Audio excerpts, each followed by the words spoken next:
एक ऐसे गांव में जहां बारिश नहीं हो रही थी, एक पुजारी ने घोषणा की कि वह सब गांव वालों के सामने भगवान से प्रार्थना करेगा कि वर्षा हो।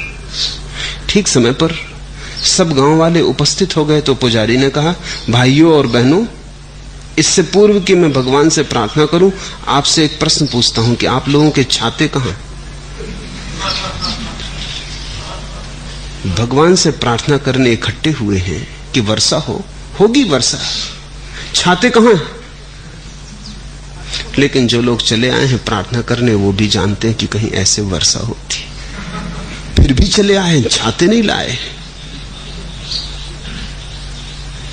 छाता लाए होते तो पता चलता कि श्रद्धा है।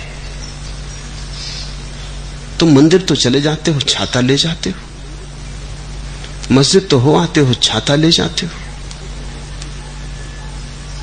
तुम्हें पहले से पता है कि कहीं कुछ होना है, लेकिन कर लो, हर्ज भी क्या है, शायद हो ही जाए। मुल्ला नसरुद्दीन के साथ में एक मकान में ठहरा हुआ था। किसी ने बता दिया उसको कि इस मकान में भूत प्रेत का वास है।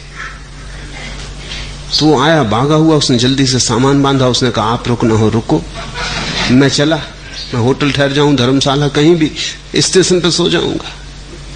का मामला क्या है? उसने कहा, किसी ने कहा कि इस मकान में भूत प्रेत का वास है। लेकिन मैंने कहा, नसरुद्दीन, तुम तो सदा से कहते रहे कि तुम भूत प्रेत में भरोसा नहीं करते। उसने कहा कि निश्चित, मैं भूत प्रेत में कभी भरोसा नहीं करता। तो फिर मैंने कहा, फिर क्यों डरे जा रहे हो? उसने कहा, पर क्या पता मेरा भरोसा गलत हो,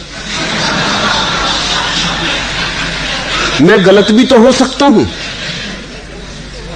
झंझट कौन ले, रात हम स्टेशन पे सो लेंगे।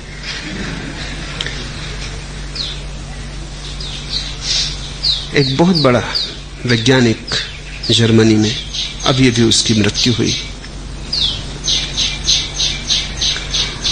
वो अपनी टेबल के पीछे घोड़े के पैर में लगाया जाने वाला नाल लटकाए हुए था। जर्मनी में ऐसा ख्याल है कि अगर घोड़े के पैर का नाल लटका दो तो परमात्मा से जो भी आशीर्वाद बरसते हैं वो नाल में अटक जाते, तुम उनके मालिक हो जाते। कोई चीज रोकने को चाहिए ना, तो नाल जो है प्याली का काम करता है। एक अमेरिकन उस वैज्ञानिक को मिलने गया था, वो बड़ा हैरान हुआ। उसने कहा कि तुम जैसा महावैज्ञानिक, नोबेल प्राइज पुरस्कार विजेता, और तुम ये घोड़े का नाल लगाए हुए हो, तुम्हें शर्म नहीं आती?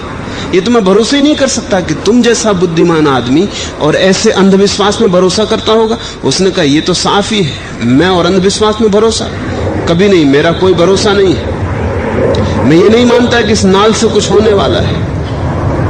फिर क्यों लटकाए हो? उसने कहा कि लेकिन जिसने मुझे ये दिया, उसने कहा कि चाहे तुम भरोसा करो या ना करो, फायदा तो होता ही। उसने कहा कि भरोसा ना भरोसे का सवाल ही नहीं। आदमी बड़ा बेईमान है, प्रार्थना भी कर लेता है, भीतर भीतर जानता भी रहता है कहीं कुछ होना है। ये स्वाभाविक है, क्योंकि जिसकी तुम प्रार्थना कर रहे हो उससे परिचय ही नहीं, प्रेम की बातें कर रहे हो, मुलाकात हुई ही नहीं। किसी अजानी स्त्री से कैसे प्रेम करोगे? अपरिचित पुरुष को कैसे प्रेम करोगे? जिसका नाम नहीं सुना, गांव का पता नहीं, जिसकी कभी छवि नहीं देखी, जिसका कभी कोई पत्र भी नहीं मिला, जिसका तुम्हें पता ही नहीं है कि जो है भी या नहीं, उससे तुम प्रेम कैसे करोगे? तो महावीर प्रार्थना की बात नहीं करते। वो कहते हैं, कोई ऐसे रास्ते मत खोजो, जीवन सीधा साफ है, और सफाई यह है कि जिंदगी में दुख है, इस दुख से ही जूझना है, भागना नहीं, पलायन नहीं, इस दुख की चुनौती स्वीकार करनी है। राग और द्वेष के बीच मूल कारण है। कर्म मोह से उत्पन्न होता है, वह जन्म मरण का मूल है, और जन्म मरण को दुख का मूल कहा गया है। एक एक शब्द को समझने की कोशिश करें। यह पहला सूत्र, राग और द्वेष कर्म के बीज। कर्म मोह से उत्पन्न होता है और मोह जन्म मरण का मूल है, और जन्म मरण को दुख का मूल कहा गया। यह निदान है, ये चिकित्सक की भाषा है। यहां कोशिश चल रही है कि मूल कारण को पकड़ लें। राग और द्वेष, कोई मेरा है कोई मेरा नहीं है। राग और द्वेष, चाहता हूं कोई बचे और चाहता हूं कोई नष्ट हो जाए। कहता हूं यह अच्छा है और कहता हूं यह बुरा है। चुनाव, जो अच्छा है वो हो, जो बुरा है वो ना हो। महावीर कहते हैं जब तक चुनाव है, जब तक तुम कहते हो ये होना चाहिए और वह नहीं होना चाहिए, स्वास्थ्य होना चाहिए बीमारी नहीं होनी चाहिए, जवानी मिलनी चाहिए बुढ़ापा नहीं मिलना चाहिए, मित्र घर आए शत्रु नष्ट हो जाए, इसलिए तो महावीर वेदों को धर्म न कह सके, क्योंकि वेद की प्रार्थनाओं में भी राग द्वेष भरा हुआ मालूम पड़ता है।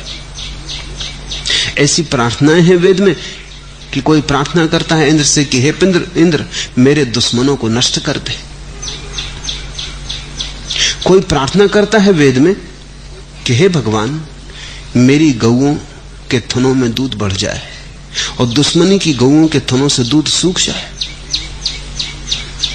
भोले भाले किसानों की प्रार्थनाएं मालूम पड़ती, धर्म कुछ नहीं मालूम पड़ता।